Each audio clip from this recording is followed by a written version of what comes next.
Hello everybody, it's Wake Angel 2001. Now that Christmas is over, I can finally breathe a little bit.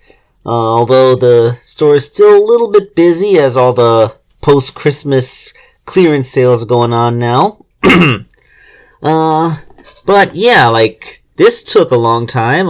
The poll results for November of 2022, Infinite won. Surprisingly big lead considering he was up against a Soap Shoe Sonic and Julie Sue. I was under the impression that people really like Soap Shoe Sonic and Julie Sue. I'm genuinely surprised that they weren't sick of seeing me make Infinite over and over again. But, c'est la vie. But yeah, I figured this is also be a good time to talk about this image of the extremely cursed Dr. Robotnik figure that I found.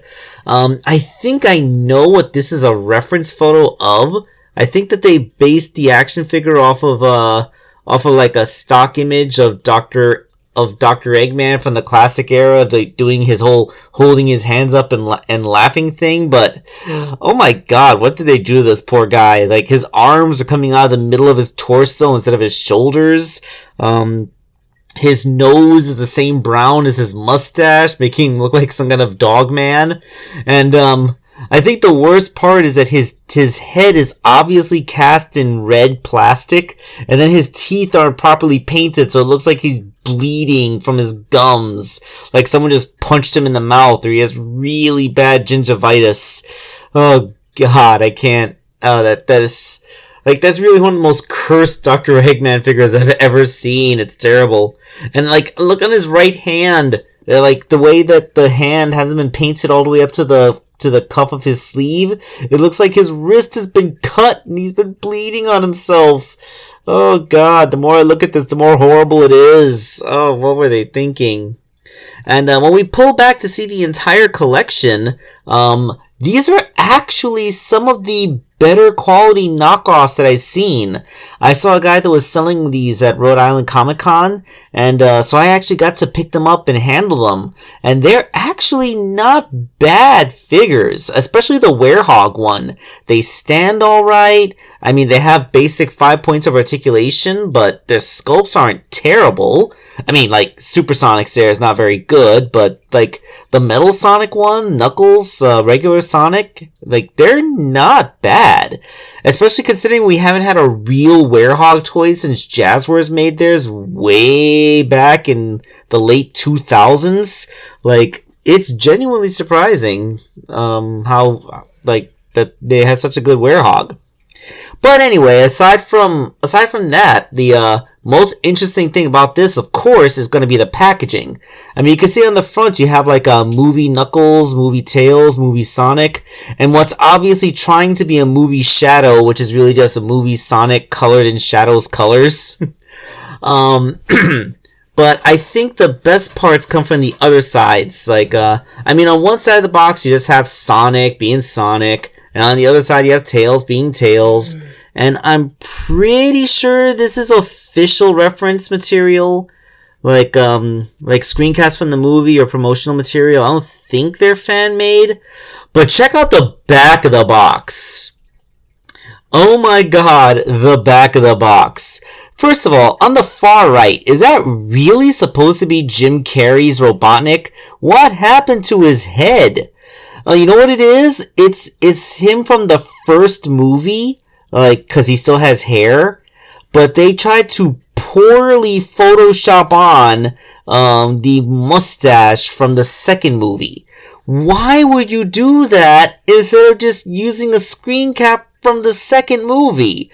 He's wearing the flight suit from the first movie, and he has the hair from the first movie, but what happened? But then they just photoshopped all that crap onto his face. You lost Jim Carrey's face. And on the far left, you have Metal Sonic from when he's doing the speed skating event from Mario and Sonic at the Winter Olympic Games. But look at in between. Look at these movie versions of all the characters. I mean, you have Sonic and Tails in the middle. I'm pretty sure that's just a rip from one of the movie posters for Sonic. Tails looks weird. Like, it looks like they took Movie Tails' actual face, but then they photoshopped his body so the proportions would be more like the video game version of Tails, even though it still uses the movie textures. That's weird. I actually really love that movie Knuckles. He basically is wearing the OVA hat, so it's movie Knuckles in the movie style. I mean, the OVA was technically the first Sonic movie. That Rouge the Bat is the exact same reference image that they used to make that bootleg figure of Rouge the Bat that I customized some time ago. It's kind of weird seeing it in the original colors because I gotten used to looking at my custom figure where I painted her arms the proper way, but like it's like the movie version of Rouge standing next to a movie Blaze, and I think they applied they took a screenshot of like regular Blaze the Cat, like from Sonic Rush, but they applied a texturing effect, especially a fur texture to the legs, to make it look more movie style.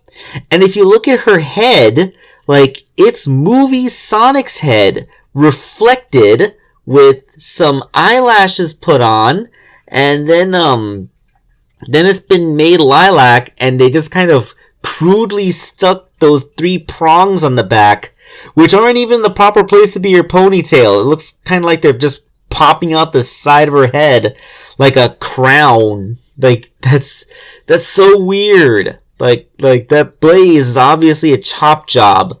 Like, that's not really an attempt to make a movie version of Blaze. That's like crudely photoshopping movie Sonic into Blaze. The Amy one, like, I'm liking her expression. It's obviously just the movie Rouge head used over again, but with like they put her face and made it look like Amy's head. I don't know, there's something about her body, like her dress, like it looks kind of pleated like a schoolgirl dress, but also like it's still sticking out like the hoop dress design. I don't know, it's a little off. I think it's because, like, given how skinny her legs are, they don't look like they should be filling out. They aren't connecting to her upper torso the same way. Movie Cream is adorable, and that looks like it's in the same pose as the bootleg Cream figure that I got from the same package. I got the bootleg Rouge figure. So, I don't know, bootleg Cream here, she comes off looking pretty okay. And then, Movie Shadow and Movie Silver, those actually both look amazing. Like, I really can't find fault with Movie Silver, for example. He just looks, he looks really good. Like, he looks like somebody tried to make Silver in the movie style and actually succeeded. Like, if Silver the Hedgehog is actually in, Sonic 3, I would kind of expect him to look like that. Like, I've no notes on that Movie Silver. It's damn near perfect. Movie Shadow, at least they got his spines curled up the right way. Or should I say quills, because I know some people have been, kind of concerned about me getting spines and quills confused. But like, there should be an official model of Silver, of Movie Shadow, because he was in the final scene of Sonic 2. I don't know, maybe, I don't know, since he was still in the pod and his eyes are closed, maybe that they really couldn't use that reference, so they had to use a photoshopped version. But, yeah, like, there's so much to say about this whole collect them all thing, despite the fact that half of them don't even exist. But I do have that Rouge, I have that Cream, I have a Knuckles figure that has a hat. Doesn't look anything like that, but I do have that. And I made a Blaze. I mean, that was my last upload. So, yeah. I don't know, like, this is just so weird. Like, it's weird, like, you use, like, that's, the Metal Sonic on the far left is just so out of place considering everything else. And why did they mess up Jim Carrey Robotnik's face like that? Like, I have no words. I can't even. But yeah, anyway, this is just, me laughing at another knockoff packaging. So, this is Wake Angel 2001 signing off.